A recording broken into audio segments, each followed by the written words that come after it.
এবার ধুলোয় মিশে যাবে ইসরায়েল। গত কয়েকদিন ধরে গোটা বিশ্বজুড়ে আলোড়ন সৃষ্টি করেছে এই লেজার অস্ত্র। রাশিয়া এই ভয়ঙ্কর অস্ত্র এবার ইরানকে দিল। এক নিমিষেই সবকিছু ছিন্ন ভিন্ন করে দেওয়া এই অসীম ক্ষমতা সম্পন্ন অস্ত্র পাল্টে দিচ্ছে সব হিসাব নিকাশ।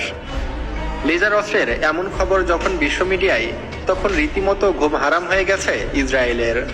কেননা কাশেম সোলাইমানি সহ সকল হত্যাকাণ্ডের প্রতিশোধ নিতে মরিয়া হয়ে উঠেছে ইরান। মার্কিন নিষেধাজ্ঞা থাকা সত্ত্বেও সম্প্রতি রাশিয়াকে কয়েক ধাপে অস্ত্র দিয়েছে ইরান।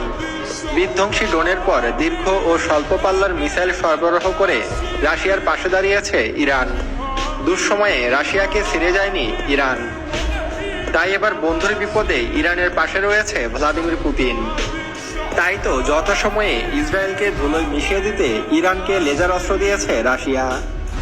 সম্প্রতি ইউক্রেনে এই অস্ত্র রাশিয়া ব্যবহার করেছে বলে বিতর্ক সৃষ্টি হয়েছে। 2018 সালে রুশ প্রেসিডেন্ট ভ্লাদিমির পুতিন বেশ কয়েকটি নতুন অস্ত্র উদ্বোধন করেছিল। এগুলোর মধ্যে ছিল একটি নতুন আন্তঃমহাদেশীয় ক্ষেপণাস্ত্র, পানির নিচে চলাচলে সক্ষম ড্রোন, একটি সুপারসনিক অস্ত্র ও নতুন একটি লেজার অস্ত্র। তখন রাশিয়ার নতুন এই লেজার অস্ত্র নিয়ে তেমন কোনো তথ্য দেয়নি রুশ বাহিনী। পুতিন এই লেজার অস্ত্রকে পেরেসভেট হিসাবে নামকরণ করেছে এবং পুতিন আরও জানিয়েছে পেরেসভেট ইতোমধ্যেই ব্যাপকভাবে মোতায়েন করা হচ্ছে। এবং তিনি আরও জানিয়েছিলেন পৃথিবী থেকে 1400 কিলোমিটার উঁচুতে থাকা স্যাটেলাইটকেও অন্ধ করে দিতে পারে এই অস্ত্রটি।